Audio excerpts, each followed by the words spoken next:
Hindi mo ba na-enjoy yung mga bagay na meron ka?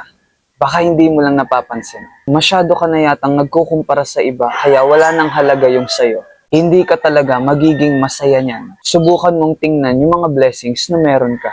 Subukan mong magpahalaga sa maliliit na bagay ng buhay mo.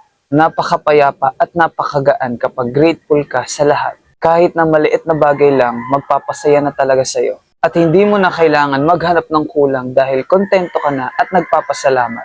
Practice gratitude and enjoy your life. Ang hinahanap mong tunay na kasiyahan ay hindi mo matatagpuan sa iba.